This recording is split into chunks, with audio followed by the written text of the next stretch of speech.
Hi guys, welcome to today's rock call. I appreciate you guys all jumping on. It's Monday afternoon. Hopefully everybody's having a good start to the day, good weekend, good St. Patrick's Day. It looks like everybody's back to work. That's a good thing. At least they made it through the weekend. Today I've got a good friend of mine, Jill Morrison she owns a company called what is it? No, My favorite standby joke is it's be memorable, which is That's right. ironic because it's the one part everybody forgets. I should have said it. Yeah, right. I should have said it a million times. So Jill started a company called Be Memorable Marketing. And I've known Jill, I don't know, it's been years, and she's been doing marketing. She started a title company, was doing it for real estate agents, mortgage professionals. And every time we've had Jill on, she's done a great job with giving us some content. And today you want to talk about what? So today I'm doing a little bit of a spinoff. So I just wrote 2 brand new classes. One of them has just been approved for continuing education for realtors. The other one should be submitted here shortly. But they're all about networking with intentionality. So the first one is you don't know anyone, now what? And so it's all about building relationships from the ground up, building a sphere when you're either a transplant or new to the industry or just need to expand, because business may or may not be falling into your lap as much as it might have been a few years ago when interest rates were a little bit lower and everybody was refinancing, and it might look a little different now. And then my other class is climbing out of the friend zone. So turning your friendships, your networking friendships, into more business relationships. So I took like a little bit from each of them to create 6 strategies for cultivating social proof, which is what we're going through today. Definitely something that we would all need to know a little bit more about. And I think everybody's always just looking for a couple tidbits. What can I do in my business? How do I do it? And then at the end, if you just want to contact information on yourself, whatever it might be. And if anybody's got questions, we can hold them for the end and we can just ask Jill the questions at the end. Yep. Perfect. Perfect. All right, Jill, fire away. What do you got for us? All right. So what we're going to dive into, like I said, we're going to have 6 strategies. So strategy number 1 for building social proof, you got to show up. Okay. So step 1 is being online. Do you have a Google business page for you as a loan officer? If you don't, if you Google you and a business page does not pop up, that is step 1. So that's where we have to start first. You go in, you log in under Gmail, and you can create a business in there. Make sure you include your NMLS number, Granite Mortgage's NMLS number, and the location NMLS number. So make sure you use the address has to be the location where your license is. For you specifically with government loans, everything has to streamline there. So wherever the FHA framed picture is in the lobby, that's the one that has to have, that's your address for your business. So go in, make sure you have your name, then the company, then your NMLS number in your name. Set that up first, get that rolling first if you don't have it. The big push I've been doing nationwide with realtors and with loan officers, with all businesses, is in this world we're in right now, this online community. If you think about it, if you're going to hire a professional, right? You're looking for a new dentist. You're looking for somebody, a new insurance agent. Somebody is getting referred to you. What is the very first thing you will do? Google them, right? And what are you looking for when you find them? Yeah, it could be location, right? For a dentist, it might be somebody who's close to you. Insurance, it might be a specific company that they do. But all things equal, then what are you looking at? Review scores. That is the first thing you do. I do it all the time with restaurants. I look for who has the most reviews and the highest score. If you think the consumer is not doing the same thing to you, you've got your head in the sand, because they absolutely are. So when you Google loan officers in your town, wherever you specifically reside, who pops up? Do you pop up? How do you stack up against your competition? That's what we need to focus on first, is making sure that 1, when somebody goes to search you, that you show up, and 2, you need to have a good review score. I will double down on this again, in that your review score equals your experience score. What I mean by that is, if there are 2 loan officers and the consumer is debating between 2 of you, and there's one person who has 50 reviews and one person who has 7 reviews, who does the consumer think has more experience? 50. And it does not matter how long either one has been in business. The consumer equates number of reviews to number of transactions. So if you are not showing up, if you don't have reviews, that needs to be a priority, because you need that. You don't want to get to the point where somebody refers you. You've done all the work to cultivate all these referrals, and they search you and you either don't show up or you don't look good, and they pick the guy who has more reviews than you. Like, that's baloney. You did all the work. You want to be able to close on the deal that you did that much work to get to. So a couple quick tips on that. One, make sure you have everything laid out. We've got the NMLS numbers in there. Corporate staff is obviously, they'll screen, they'll let you know if you missed anything, and they'll help you figure that part out. Then when you're going for reviews, couple quick tips, and I might have mentioned this last time, but I just want to make sure I double down on it. So when you are getting reviews, make sure nobody is ever filling it out at the office. If it shows up as the exact same IP address, if they are filling out a review for you at the same IP address as your business, Google assumes you solicited it. Duh, we all solicit them, but they don't like that. They want it to be organic. So if the IP address is the same, they'll pull it. If they copy and pasted a review they wrote for you on Zillow or Facebook onto Google, Google will likely pull it as well, because it's a duplicate. It's not unique to them. You don't want to get too many too quickly. So make sure that my target I've been recommending is just 1 a week, because if you go from getting 0 to getting 20 in a week, Google's going to pull them because they think you did something, right? You must have solicited these. They cannot be organically from your transactions if you've never gotten one before. So we have to build up a slower cadence to begin with, and then we can multiply it down. But in a year, if you have 0 reviews and a year from now you have 52, that's a great spot to be, right? It just takes longer, and it's that slow and consistent pace. Can I just have everybody too, just so I see this? So up on the top bar, if you see that little raise your hand if you have a Google business page. If you don't, that's okay if you didn't raise your hand. Just click that little hand.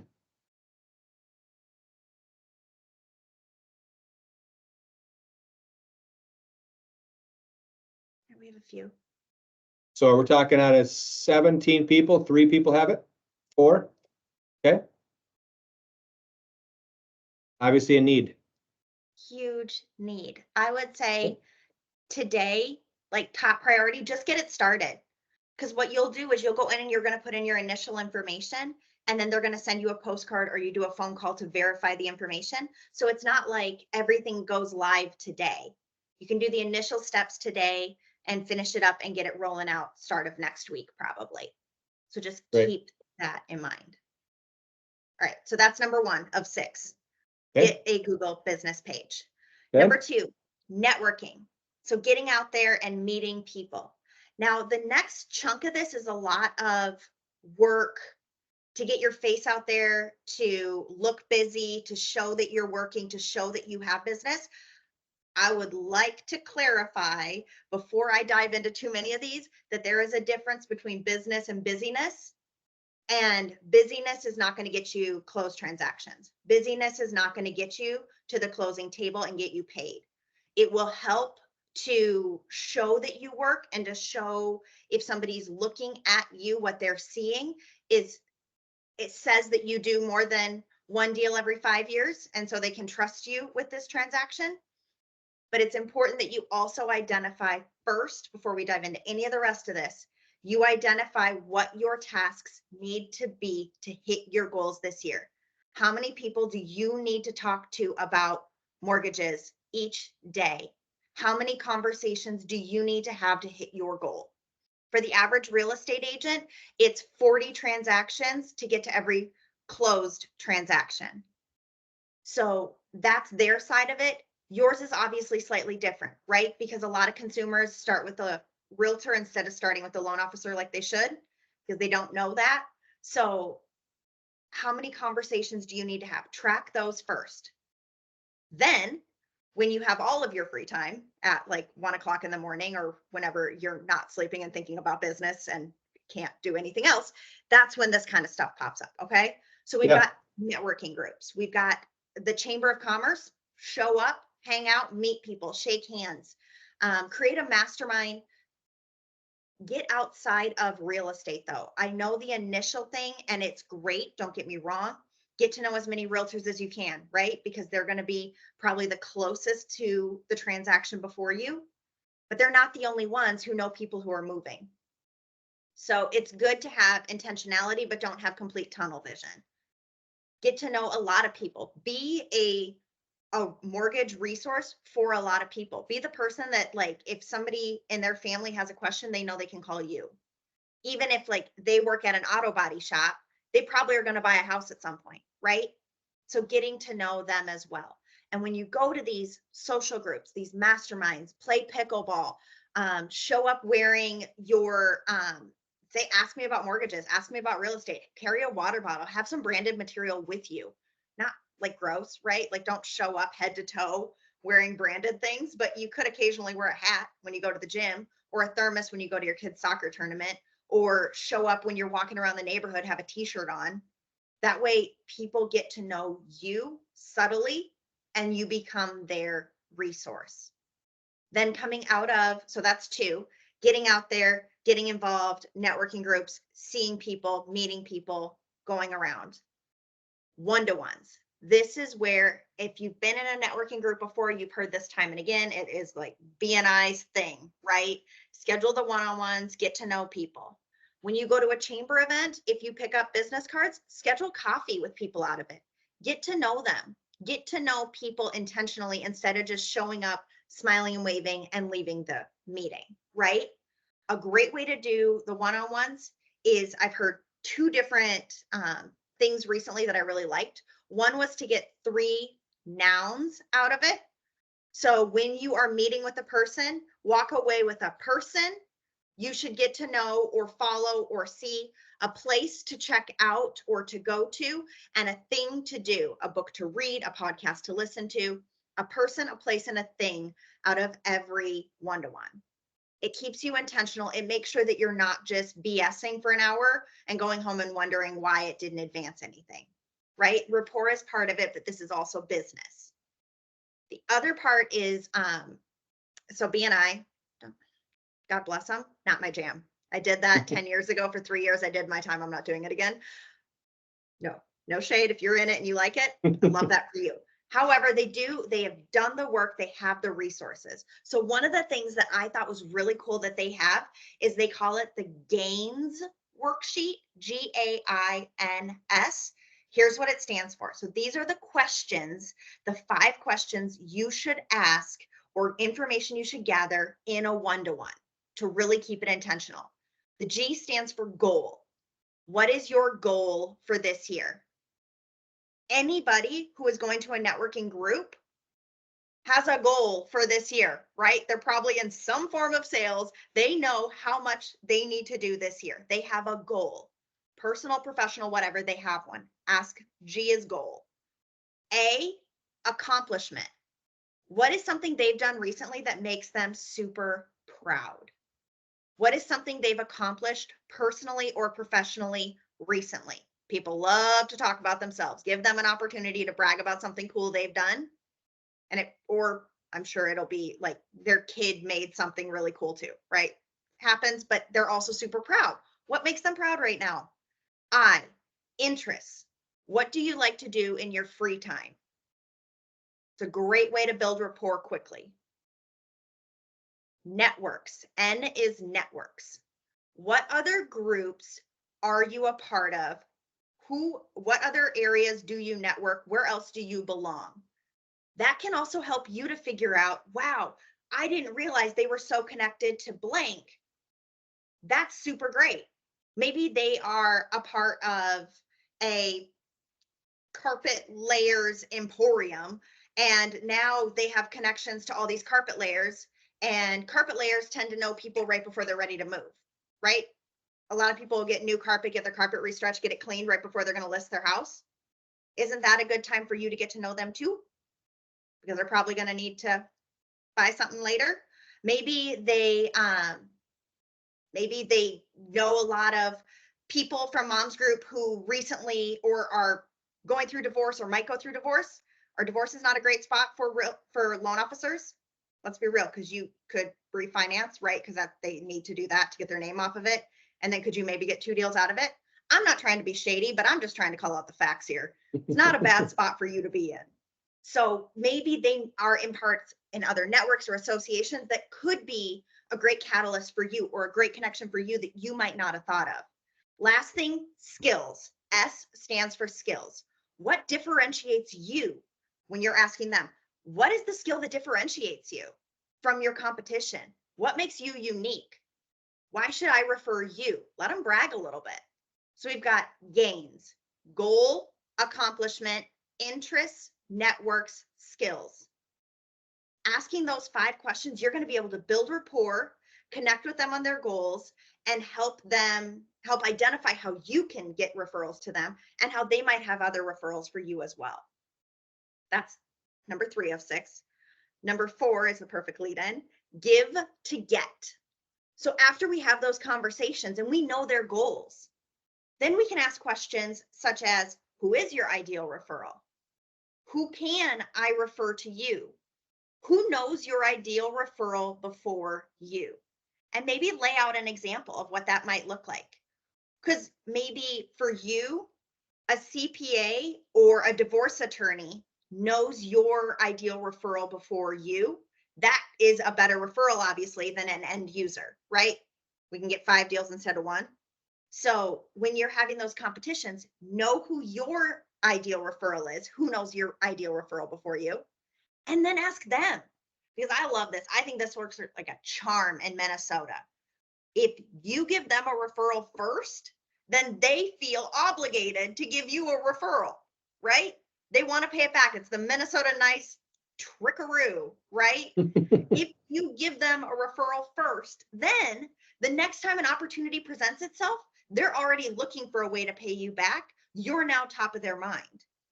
And it does not have to be somebody that you know who is looking to get their carpet restretched or carpet cleaned in the next 3 weeks.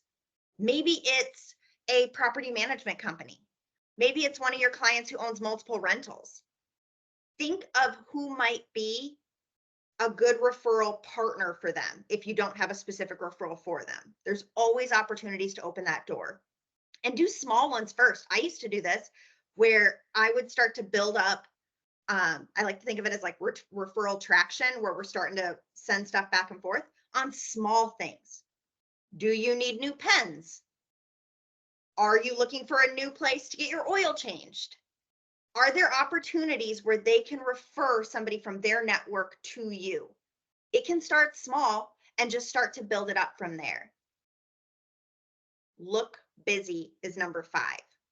So look busy, go to association events, right? Show up to, there's obviously MMA, but then there's the realtor associations, Minneapolis and St. Paul, or wherever you might be, whatever local association, state association, big events that they have, show up. Show up, take a picture, post one thing you learned while you were there in your post as to why you were there. Show up, show that you're working, show that you're learning, show that you're bettering yourself for your clients. The more you learn, the better you look for them and the more excited they are to work with you. And then utilize, number 6, utilize artificial intelligence, AI technology to get ideas for videos. So we know videos, reels, those are really what helps you on social media the most right now. It's new, it's different, it's what they want you to do, right? It's what Instagram wants you to do, it's what Facebook wants you to do. So to appease the Facebook gods, we give them the content they want. Right now it's video. But the top thing I always get asked is, what do I post about? I don't know what to post about. I don't know what video I should do. I don't know what to talk about. You can type into ChatGPT, Google Gemini, whatever AI platform you're using, top 25 frequently asked questions by first-time homebuyers. See what pops up. Top 25 frequently asked questions by move-up buyers. See what pops up. Top 25 questions about VA loans, about conventional loans, about mortgage insurance, about, there are so many questions, right? Let's be real. I worked in I worked in title for 3 years, and until I was working in mortgages for like a year, I never wrote a mortgage. I would like that noted as I clarify this. I did marketing for mortgage. I thought that FHA had something to do with first-time home buyer. I thought that's what the F and the H of FHA stood for. And I No, was in makes, this industry makes for like sense. 4 years, right? Because most of the time the people are first-time home buyers. Had no idea. No clue what FHA stood for. There are so many built-in questions that people have, and you can be a resource. The great thing for you to build social proof, to cultivate you as a resource in your community, is to take those questions, sit in your car, record the video in your car, because there's an expectation there that the lighting doesn't have to be perfect, the sound doesn't have to be perfect, and the video quality doesn't have to be perfect. And on the flip side, the lighting is usually perfect, the audio is usually pretty great, and it's pretty standard for you to be able to do it. Take 30 seconds or a minute, take one question at a time and just record it. Record your answer, upload it as a reel.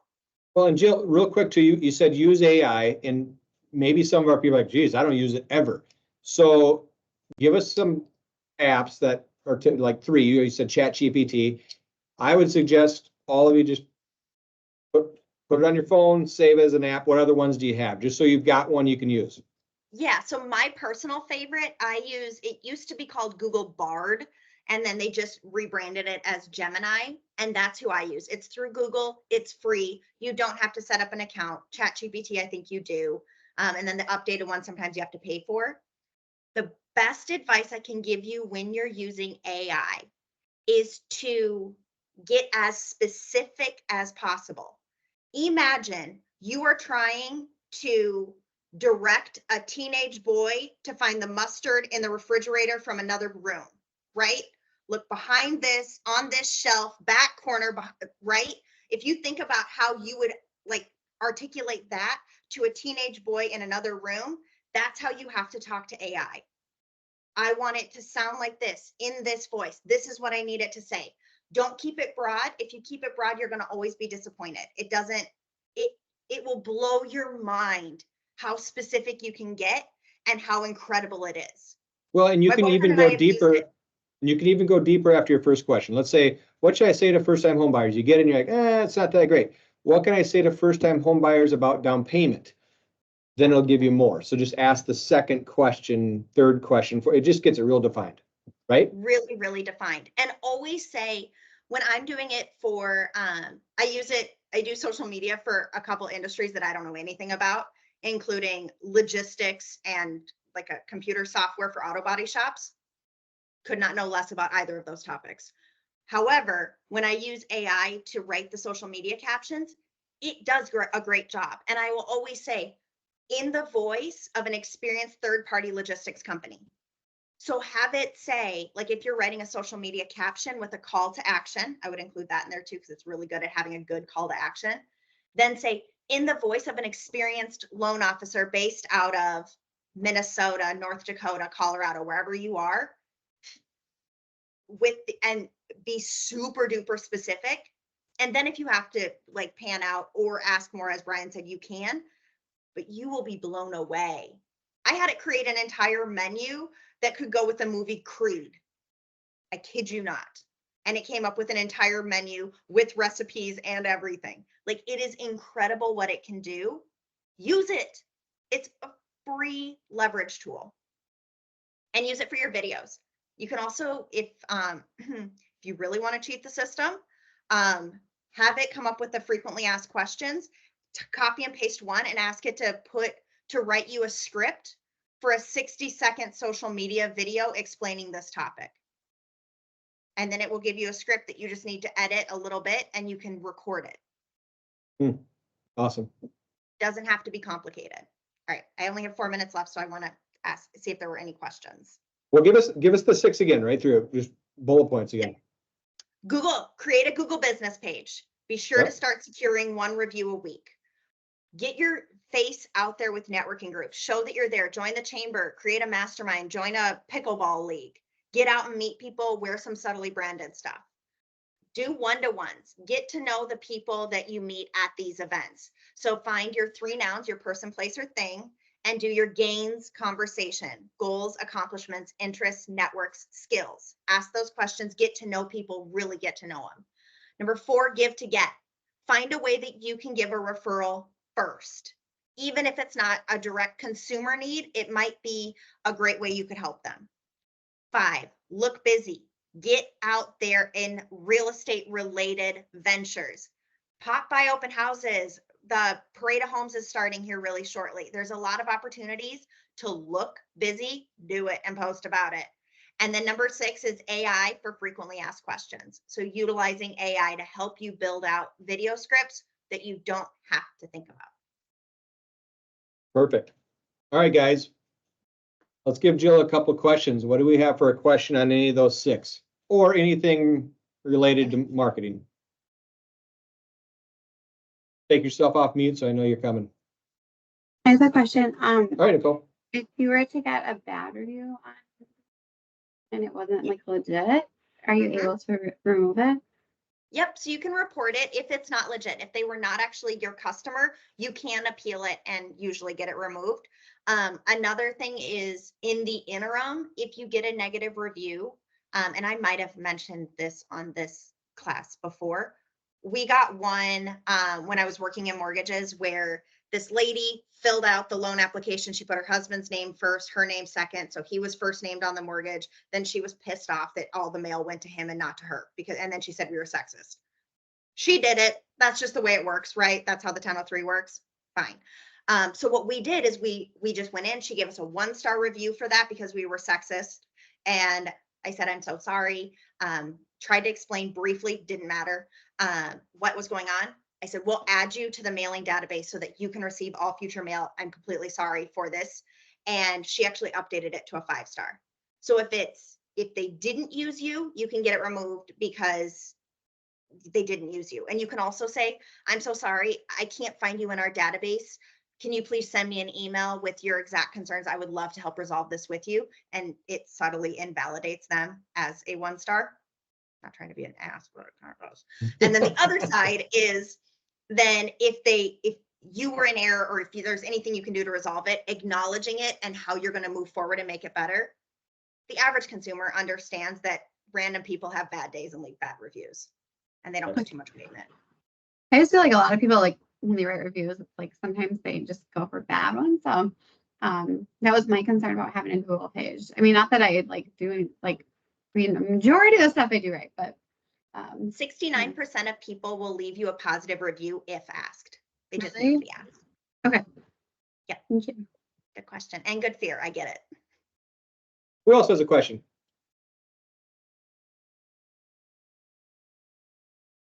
I think AI, Jill, is something that we don't use enough. And if people will really kind of go down that rabbit hole, because it can be a rabbit, it's crazy. It can be a big difference in your business.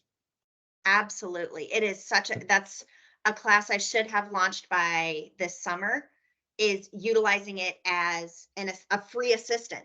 Like it is leverage. It's a virtual assistant that is completely free. So utilizing it as such is such a hack. Right. And if you're not, you're working harder for no reason. So Jill, just because I want to obviously respect your business and everything. So tell us a little bit about your business and how can loan officers help utilize you? Yeah. So it's shifting more and more as we move forward. But my company is Be Memorable Marketing. So I specialize in helping solopreneurs and small business owners leverage marketing strategies so that they don't have to hire a full-time marketing person. So I have some social media solutions, but I'm kind of pivoting away from that. I do more in the line of marketing consulting, where I can help you map out your goals and a full plan for the year down to how many of those conversations you need to have each day about mortgages to hit your goals this year. And then I offer currently 8 classes that are marketing related. And so if you're looking for strategies to be able to get out in front of your clients, the realtors maybe, or other referral partners as a business to business sales strategy, it's a great way to leverage me to provide value to them. So if you'd want to have me in to do a class or anything with your specific group, I would love to do that. We can do marketing planning. We can do business planning. You can leverage me to help your clients. that's kind of been, and then I offer more and more classes for continuing education.